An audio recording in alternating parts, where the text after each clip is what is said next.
Warning.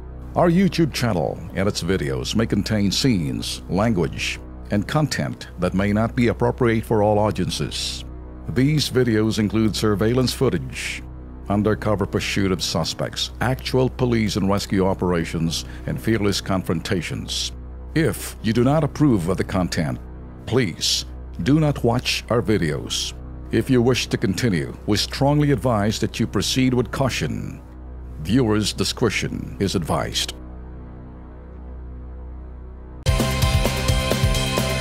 Kasama natin ngayon sa studio si Riza Salar, tiyahin ho ng kababayan natin sa Riyadh, Saudi Arabia, si Charina Buenafe. Sumbong ni Charina, binuhusan daw siya ng bleach, yung Clorox to at sabon panlaba. Hindi pa na kontento, binilad pa siya sa araw. Ang dahilan ng amo, mabagal daw kasi siya sumunod ng utos. Mariosep naman to. Yan ho, nakikita ninyo. Clorox. Ay, naku, Clorox. Mahapdi yung Clorox, hindi ba? Oo. Ano ko dito? Para sa isyong yan, nasa linya natin si Josephine Tobia, Head ng Advocacy and Social Marketing Division ng OWA.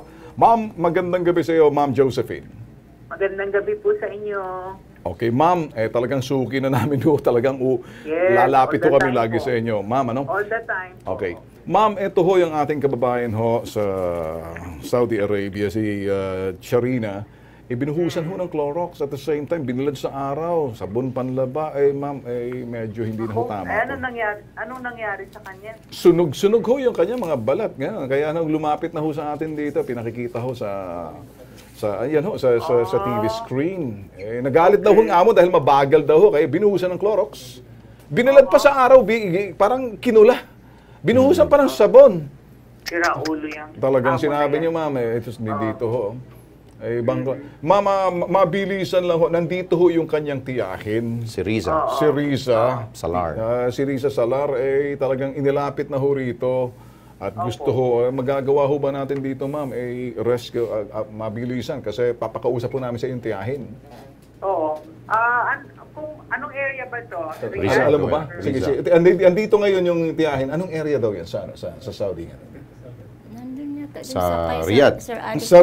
Sa Riyadh, Saudi Arabia. Sige, itatawag namin yan. Ibigay lang sa amin lahat ng impormasyon, yung pangalan ng worker, yung contact number. Yes, ma'am. Ibigay ho namin yan. Yung address. Yes. Ma-advise namin yung mga welfare officers namin doon na i-check itong worker na ito para ma-rescue siya. Lalo na pag binuhusan ng Clorox kanyo. Nalapnos yung mga kamay ho. Mabuti nga lang. Hindi na tumama sa mukha Tsaka binanlawan pa na talagang kinulap pa siya ng talagang ibang klase ho. Yung agency din po, kung meron siyang Philippine Recruitment Agency. Ito ho. Meron ho ang agency. IXL. Hindi ho sumasagot ng mga kumag na to IXL Manpower Corporation. Andiyan na ba ngayon? Baka mamaya tawagan natin. Parang mabagal ata yung kanilang sinusubukan ho namin. Papatawag natin po yan bukas. Papatawag natin immediately yan. Okay na ba sa'yo, tita?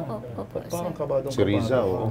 Paano mo siya nakakausap, Riza, itong pamangkin mo? Doon po siya sa doon sa may pinorward niyang mga message niya sa roaming. Hindi na po siya makapag-wifi kasi kinulong na siya sa kwarto. Ay, kinulong.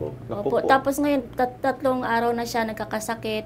Pinapatrabaho pa siya. Nagmamakaawa na sa gusto niya umuwi kasi hirap na po siya. Okay. Anyway, bukas na bukas, papasok na yung OWA rito. At kukontakin yung agency para makuha ang location.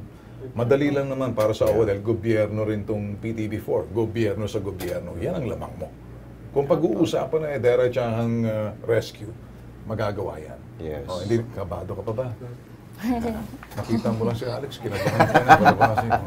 Pati si tatay, sabihin mo kay tatay baka medyo Na-high blood po siya. As dalawa kami kahapon dito. Di ko na sinama kasi kabado ka pa rin. na-atake siya. Kabado ka pa rin. Tumingin ka kay Alex, hindi ka nakakabahan.